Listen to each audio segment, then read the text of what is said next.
Hallelujah. Hallelujah. Ahab राजा के देश में 3.5 साल अकाल रहा, और जब उसके देश में अकाल रहा तो उसके बाद वो एलिया के पास गया, प्रॉफिट एलिया के पास गया, और प्रॉफिट एलिया ने भरोसे से, विश्वास से उसको कहा कि जा अहाब जा और कुछ खा पी। और वो खुद कारमल पहाड़ी पर जाके उसने प्रेयर किया। और हाँ, फिर से पढ़ेंगे। और उसने अपने सेवक से कहा, चढ़कर समुद्र की ओर दृष्टि करके देख। तब उसने चढ़कर देखा और लौटकर कहा, कुछ नहीं दिखता। एलिया ने कहा, फिर 7 बार जाओ। 7वीं बार उसने कहा, देख समुद्र में से मनुष्य का हाथ सा एक छोटा बादल उठ रहा है। एलिया ने कहा, अहाब के पास जाकर कह, रथ झुकवा कर नीचे आ, कहीं ऐसा ना हो कि तू वर्षा के कारण रुक जाए। और जब वो पहाड़ी, एलिया प्रॉफिट जब पहाड़ी पे जाके बैठा तो उसने अपने चेले से कहा कि जा और समुद्र की ओर दृष्टि कर, मतलब समुद्र के पास जाके देख कि तुझे कुछ दिखाई दे रहा है। तो वो पहली बार वापस आ गया, उसने बोला नहीं मुझे कुछ नहीं दिखा। फिर वो दूसरी बार उसने उसको भेजा, दूसरी बार भी कुछ नहीं दिखा। फिर वो 6 बार वहां गया, 6 बार में उसको कुछ भी नहीं दिखा। फिर 7वीं बार उसने उसको फिर से कहा, एलिया ने कहा जा फिर से देख। और जब उसने देखा तो समुद्र में से हाथ जैसा कुछ बाहर निकल रहा था, और वो बादल था, और थोड़ी देर में बारिश होने लगी। हालेलुया। हालेलुया। देखो, विश्वास अगर आप करते हो, विश्वास करके अहाब अपनी गलतियों का पश्चाताप करके परमेश्वर के पास गया। वो एलिया के पास गया विश्वास रख के, और जब वो विश्वास रख के उसके पास गया तो एलिया ने उसके लिए दुआ की, एलिया ने प्रेयर करी। और जब उसने प्रेयर करी तो 7 बार उसका चेला देखने गया, और 7वीं बार वो सफल हुआ। आमीन। हालेलुया। हो सकता था कि उसका चेला दूसरी बारी में मना कर देता, उसका चेला तीसरी बारी में गुस्सा हो जाता, चौथी बारी में नाराज हो जाता, 5वीं बारी जाता ना, लेकिन वो 6 बार गया, और 7वीं बार उसने उसको फिर से भेजा, और जब वो गया तो वो सफल हुआ। इसका मतलब आपको विश्वास रखने की जरूरत है। आज हमारा विश्वास कमजोर है, हमें अपने विश्वास को मजबूत करना है। हालेलुया। हालेलुया। हो सकता है आपके कई काम, आपकी ज़रूरतें पूरी ना हो रही हो, कुछ काम, बहुत ज़रूरी काम जो आपका पूरा ना हो रहा हो। आप दुआ कर रहे हैं लेकिन आपका काम ज़रूरी जो है वो पूरा नहीं हो रहा हो सकता है आपके घर पे अकाल आ गया हो, आपकी गाड़ी पे अकाल आ गया हो, आपके घर पे, आपके बिजनेस पे, आपके किसी भी सेवकाई पे अकाल आ गया हो। आज आप यीशु मसीह पे विश्वास रख के वचन बोलो कि परमेश्वर तेरा हाथ इतना भी छोटा नहीं कि तू मेरा उद्धार ना कर सके। भरोसा सब कुछ कर सकता है। एलिया ने 7 बार दुआ किया और उसका विश्वास इतना मजबूत था कि उसे पता था कि अगर मैं दुआ करूंगा तो परमेश्वर अकाल को जरूर हटाएगा।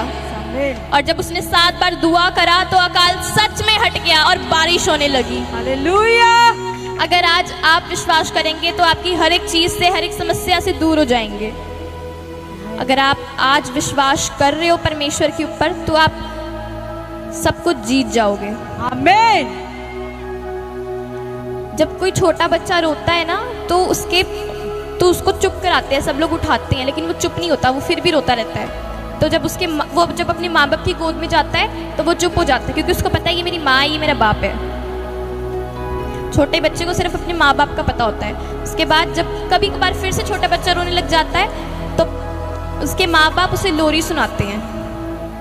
आज आप अच्छे विश्वासी तब बनते हो जब आप परमेश्वर को पहचान लेते हो, जब आप परमेश्वर को अंदर से जान लेते हो। विश्वासी चाहे जितनी भी दिक्कत में क्यों ना हो, समस्याओं में क्यों ना हो, अगर वो ये वचन बोले कि परमेश्वर तेरा हाथ इतना भी छोटा नहीं कि तू मेरा उद्धार ना कर सके, आज देखो आपके काम कैसे नहीं बनेंगे। आज वो वचन ग्रहण करो अपनी जिंदगी में। आप चाहे जितनी भी समस्याओं में क्यों ना हो, आप आंख बंद करके सोचो कि आप परमेश्वर की गोद में बैठे हो उस छोटे बच्चे की तरह। परमेश्वर आपको वचन सुना रहे हैं। आज मैं प्रॉफिट जी से मैसेज लेके आई हूँ यहाँ पे। मुझे प्रॉफिट जी ने मैसेज दिया है, पापा ने बोला है कि पापा आप सबके लिए दुआ कर रहे हैं। हालेलुया।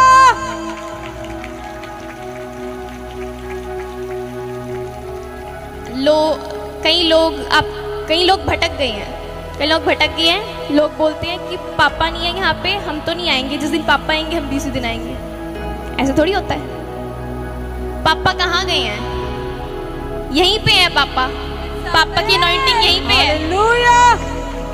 पापा की अनॉइंटिंग यहीं पे है। आओ उसको फील करो, रिसीव करो। यीशु मसीह यहीं पे खड़े हैं। हमें दिखते नहीं है, हमें उनको फील करना पड़ता है, हमें भरोसा रखना पड़ता है कि परमेश्वर हमारे बीच में है।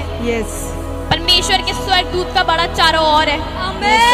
हमें बिलीव करना होता है। महसूस करो पापा की अनॉइंटिंग यहाँ पे है, यीशु मसीह भी यहाँ पे हैं। जो लोग भटकते नहीं है, अपने स्पिरिचुअल फादर के साथ ईमानदार रहते हैं, चर्च में आते हैं, यीशु मसीह का हाथ उनसे कभी नहीं उठता।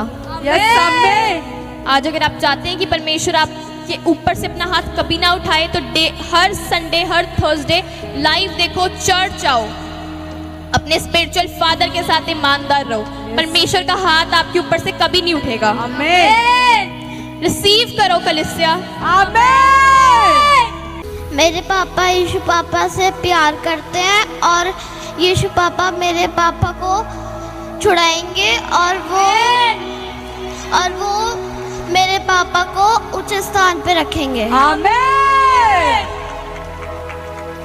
जब छोटा बच्चा रोता है उसको ऐसे झुलाते हैं, लेकिन जब वो बड़ा होता है, लेकिन जब उसको ऐसे झुलाते हैं बड़े बच्चे को, लेकिन वो चुप नहीं होता है। लेकिन इसका मतलब है कि छोटे बच्चे में विश्वास है, बड़े बच्चे में विश्वास नहीं है। हालेलुया। आप बड़े बच्चे, आप विश्वास रखो प्रभु। क्या हुआ? थक गए हो? अकेले हो? कोई पूछने वाला नहीं है क्या चल रहा है ज़िंदगी में, क्या हो रहा है? बहुत बेचैन हो, अंदर से टूटे हुए हो, लगता है कि कोई पूछे आकर, लेकिन कोई पूछने वाला नहीं है। उम्मीद आती है लेकिन टूट सी जाती है।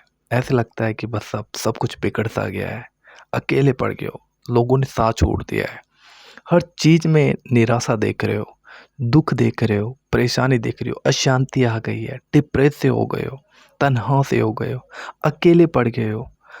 अच्छा है तुम्हारा अकेला पड़ना, तुम्हारा अकेला रहना अच्छा है, लोगों से दूरी बन जाना अच्छा है, ताकि तुम खुदा के साथ समय बिता सको। वचन कहता है, जब तक गेहूं का दाना जमीन पे पड़कर मर ना जाए, अकेला होकर जब तक वो मर ना जाए, तब तक वो फल लेकर नहीं आता, लेकिन जब वो मर जाता है वो बहुत फल लेकर आता है। आपका अकेला रहना, आपका टूटना ज़रूरी है, ताकि खुदा आपको कुछ नया बना सके, खुदा आपके अंदर से कुछ नया निकाल सके, अद्भुत बना सके। इसलिए अकेले हो, क्योंकि खुदा ने ऐसा अलाउ किया है। सो खुदा के पास जाओ, वो आपका वेट कर रहा है। यीशु के पास जाओ, वो आपका इंतज़ार कर रहा है। शेयर करना इस वीडियो को।